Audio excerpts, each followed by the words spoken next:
The League of Beastly Dreadfuls, written by Holly Grant, illustrated by Josie Portillo, and narrated by Kelly Harrison. Chapter 15, Peppermints. The silver key said click. The tumblers tumbled. Anastasia sidled into the room and shut the door behind her, her gaze swiveling from the crackling fireplace to two plump chairs angled by a coffee table. On the coffee table was a big silver tray set with tea things, and Anastasia saw and smelled sweets. Her hunger yanked her across the plush rugs. There were 2 china cups on 2 china saucers. There was a tall teapot with steam curling from its nose. There was a little bowl of sugar cubes, and there were pots for jam and other tasty treats. But best of all, there were plates heaped with frosted cakes and rolls dotted with raisins and sandwiches cut into triangles. After weeks and weeks of mystery lumps and the occasional moth, Anastasia did not stop to consider that perhaps one should not eat the forbidden cakes of secret rooms. She plunked down her candlestick and grabbed one of the cakes, piping hot. It must have just come out of the oven. And it was in her belly before she even had a chance to taste it. She took another cake, savoring the warmth seeping through her palms. She nibbled it as she strolled around room 13. So this lovely little parlor had been Miss Viola's stomping grounds 100 years earlier. It was, Anastasia thought, a very pleasant, very pretty room. The wood furniture gleamed with lemon-scented polish. On every shining surface of every tabletop and mantelpiece and shelf were photographs in frilly silver frames. She wondered why her aunties did not spend their days in this cozy nook instead of the drafty tower where they spied on red-ringed kookaburras and wimble-banded longbeaks. Room 13 offered a fine view of the woods. Of course, Prim and Prude had said there was no room 13 in the asylum. Was it possible that they didn't know about the hidden parlor? No, she thought. They just wanted to keep this room to themselves. Maybe they thought she would break something. Still munching the cake, she ambled over to a cluster of pictures on a dinky desk and picked one up. It was a boy with bright blue eyes, about 11 years old, his glum face a bit blurry. Anastasia thought it was not a photograph worth displaying. She set it back down on the davenport, swallowed the last morsel of cake, and moseyed over to examine the pictures on the wall. More photographs of children. Some of the pictures were in color, some were in black and white, and some were tinged brown. Some of them were obviously taken quite recently, and others looked about 100 years old. However, all the pictures were similar in one aspect. Every child was about 10 or 11 or 12 years old, and Anastasia thought every child looked ill at ease, as though he or she were wearing wet socks or underpants that didn't quite fit, or had just had a tooth pulled. Not a single one was smiling. Anastasia frowned too, wondering why her aunties collected photographs of unhappy children. What a peculiar and unpleasant hobby. It reminded her of the grisly newspaper clippings in Miss Viola's memories book. She paused by a credenza glistening with polish. A large jar sat on the credenza, and in the jar was a jumble of peppermint candies. Anastasia wrinkled her nose, remembering the linty taste of the peppermint dredged from Auntie Prude's purse so very many rainy weeks ago. The day, in fact, of her premonition of doom. Next to the jar lay a tiny blue bottle and a little paintbrush, and one peppermint rested on the edge of a saucer. Anastasia picked up the bottle and read the label. Dr. Bluster's patented sleep preparation of most sleepful sleep. Just 1 drop would knock a rhinoceros on its rump. Sleep preparation? She unstopped the bottle and snuffed its rim. No smell. Her eyes twitched from the sleep preparation to the paintbrush to the peppermint. Sleep preparation, paintbrush, peppermint. She thought again of the peppermint lump in Auntie Prude's purse. A spoonful of sugar helps the medicine go down. Sleep preparation, paintbrush, peppermint. Just 1 drop would knock a rhinoceros on its rump. How quickly had she conked out in the back seat of the pink station wagon? They hadn't been very far out of Moose Lick. Anastasia scrunched her eyebrows together. In fact, they had only been on the highway for about half an hour before she fell fast asleep. Why had she dozed off at 9 o'clock in the morning? And now that she really thought about it, she had snoozed all day. When she awoke, it had been dark. An unpleasant idea tugged at the edges of Anastasia's mind. She crossed the room again slowly, the somber faces of children blurring the sides of her vision until her gaze fixed on a photograph of a boy in a sailor suit. Linus Shoe Tree. All the pleasure of discovering room 13 and being warm and gobbling sugared goodies evaporated. She bounded to the photograph and seized it off the whatnot. Her breath puffed out in an anxious gust, rimming the glass with swirls and whirls. A silvery form crystallized beside Linus, the silhouette of a woman wearing an enormous veiled hat.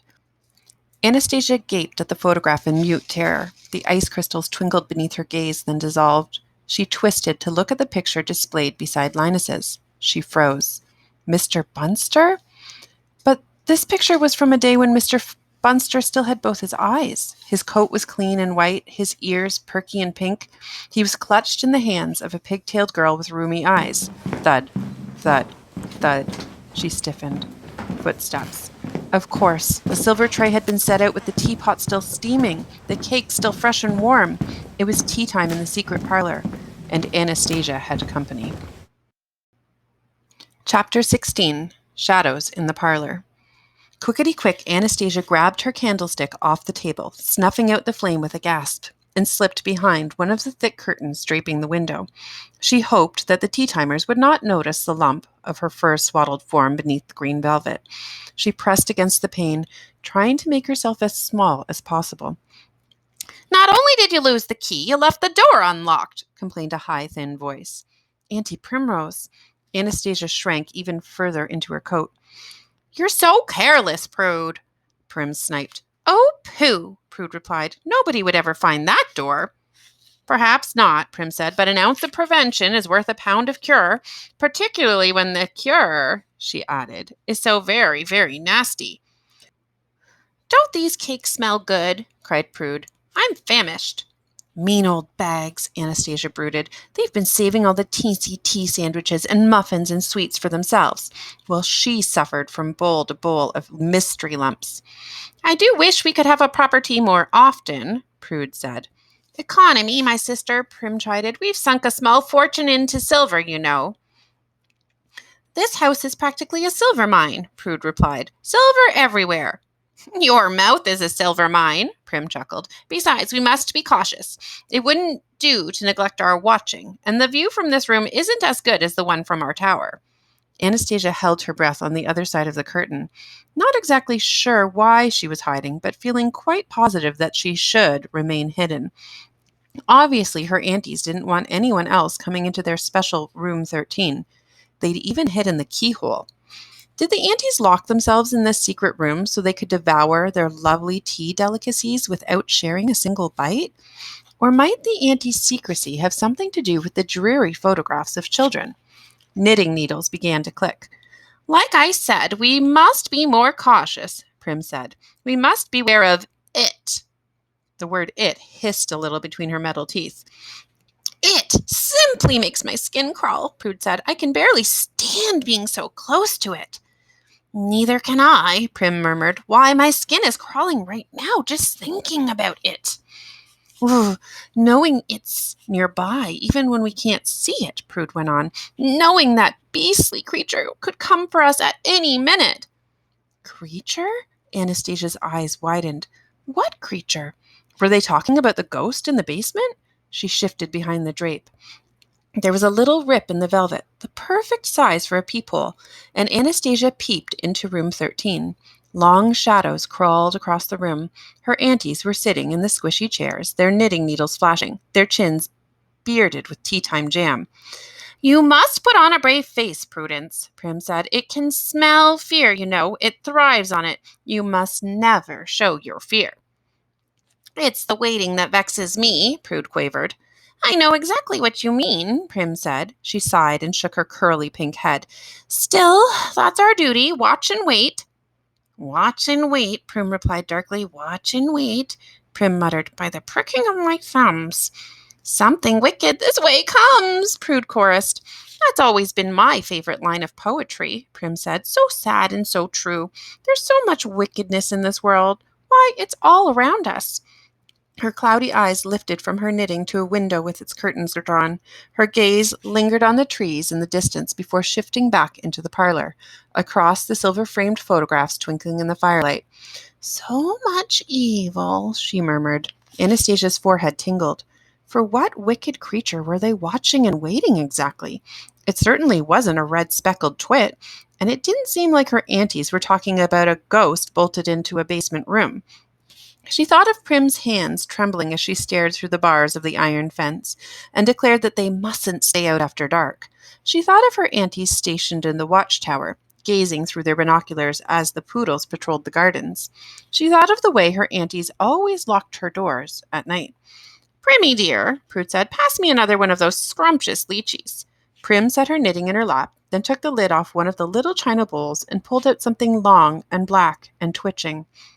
Whatever it was certainly not a lychee fruit. Mmm, Prude plucked it from her sister's fingers and popped it into her mouth. Her metal teeth gnashed. Crimson dribbled down her chin. Mmm, delicious. Prim also helped herself to one of the squirmy black delicacies. And packed with all sorts of vitamins.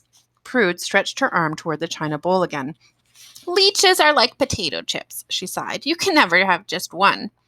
Anastasia had to bite her lips to keep the screams from pouring out. Leeches? Not lychees. And the red stuff oozing down her auntie jowls wasn't jam, it was... "The sun is setting," Prim said. "We should go find the girl soon." Trapped between the curtain and the window, Anastasia turned her head and watched the sun sink behind the thorny dread woods. She wondered whether, deep in the forest, the fearful creature was beginning to stir. Her heart thumped. "Do you suppose," Prude asked, "that she suspects anything?" Anastasia suppressed a yelp. "Suspect anything?" Prim paused. "Oh, I shouldn't think so. Most children are rather stupid, you know. Beastly little dreadfuls." "The last one started getting skittish towards the end," Prude said. "It seems there are never enough moppets to satisfy—" "Hush!" Prim chided. "Don't start talking that way. What would Auntie Vi think? Why, she'd spin in her grave to hear you carrying on so." Auntie Vi? Was she talking about Viola Snodgrass? "But Primmy," Prude bleated, "sometimes I feel so tired. Think of all the little hearts we've handed over. Not that I feel bad for those brats, of course, but I hate touching their slippery tickers." "We'll have another one soon enough, I think," Prim said. Then she recited, "Mary, Mary, quite contrary, how does your garden grow?" "With silver bells and cockle shells and little bones all in a row," Prude replied in a sing-song voice. The breath Anastasia had been holding all this time whooshed out of her lungs and onto the window pane. Tiny ice crystals swirled and swooped into an R, then a U, and an N, until the frost had curled across the glass to spell out an entire message in perfect birthday cake cursive. "Run for your life." There are many ways to cope with nerves. You can nibble your fingernails. You can crawl beneath your quilts. When Anastasia was nervous or worried, she itched to crawl into someplace cozy and quiet and have a think.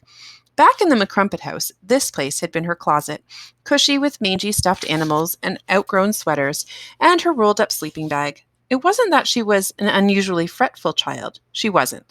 However, everyone has problems and needs to go away to think about them from time to time. At St. Agnes Asylum, Anastasia had plenty to worry about. Leech-gobbling aunties, the hideous creature lurking in the woods, a ghost in the basement, and so forth. But she didn't have a closet in which to worry about them. She did, however, have a creepy wardrobe stuffed full of musty coats, and you would perhaps be surprised by just how snug a creepy wardrobe can be. It was into this wardrobe that Anastasia scrambled after fleeing room 13. She scrunched into the fur coats. Tears drizzled down her dirty cheeks. "Mr. Bunster," she whispered, "what is the thing in the woods? And why are Prim and Prude feeding its children's hearts? Are their gardens really full of bones?" Mr. Bunster remained mum. "And what did they mean? The last one?" She peered out of the wardrobe at the child-sized dust angel squashed into the mattress of her cot. Then she slid the picture of Mr. Bunster's rightful owner from the inside of her coat. She turned the frame over and pried out the photograph. Something was written on the back in squiggly old lady script. The letters, squished together like smashed spiders, she squinted. "Lucy Jane Pinkerton, to the dreadful, September 23rd. What in the name of holy hopscotch did that mean? Was Lucy the last one? Anastasia whispered to Mr. Bunster. The last one to go? To go to the dreadful? What's the dreadful? The Dread Woods? She chewed on the end of one of her braids, wondering about the creature in the black thorny wilderness beyond the iron bars. He munched the hearts of children. Could he be a bear? A wolf? Prude was always worried about wolves. Was it the ghost in the basement? Did the ghost go wandering from its mirrored room into the dark and dismal forest? Anastasia frowned. The ghost had giggled, and then in a high little voice begged her not to leave. The high little cry of a child, she mused. Was it the ghost of one of the children? The basement phantom was not, she thought, the creature. Oh, Mr. Bunster, she mumbled, who was Lucy P.? Her breath rasped against her tonsils, and she dug in her satchel for the Francie Dewdrop book, pilfered from the treatment room. She peeled back the cover so fast that it nearly tore clean from the binding. Property of Lucy P. Lucy Pinkerton. Had Lucy Pinkerton been in the treatment room? And what about all the other toys stashed in the hideous cellar room? Had the whirligigs and whatnot belonged to all the children whose portraits adorned the secret parlor? Linus Shoetree, she muttered. Viola Snodgrass's silhouette had crystallized on the glass beside him. It was just like the photograph at the fair. It was right before she snatched him, Anastasia deduced. That's why she was hovering nearby. She waited until he ran off to buy cotton candy, and she kidnapped him. A terrible shiver coursed down her spine. The Watchers wasn't an organization that hunted for missing children. The Watchers was an organization that snatched them. And her aunties were members. The evil Watcher eyeball winked from their pinkies. They were watching and waiting, and they certainly weren't talking about looking at birds. And were they even her aunties? Did the Watcher women work together to feed little hearts to the creature in the woods? Whatever it was. Had Prim and Prude swooped in to kidnap her when they heard about the McCrumpets' freak vacuum? It was Prude. The door to room 11 creaked as the old woman pulled it open a crack. Anastasia's throat closed like a fist. Anastasia? I'm in here, Anastasia stammered. I'm sleepy. All right, Moppet. Good night. The key clunked in the lock, and the chain scraped across the door. Anastasia burrowed deeper into the wardrobe. The fur coats were warm around her. Finally, she drowsed off, cheeks still damp with tears, half dreaming that she could feel heartbeats thudding in the fur coats that cuddled her. Suddenly, her own heartbeat jostled her awake, walloping her ribs and jiggling her tonsils. What if her parents never had an accident? Perhaps it had all been a lie to trick her into the pink station wagon. Could Mr. and Mrs. McCrumpet be alive? End of chapter 16.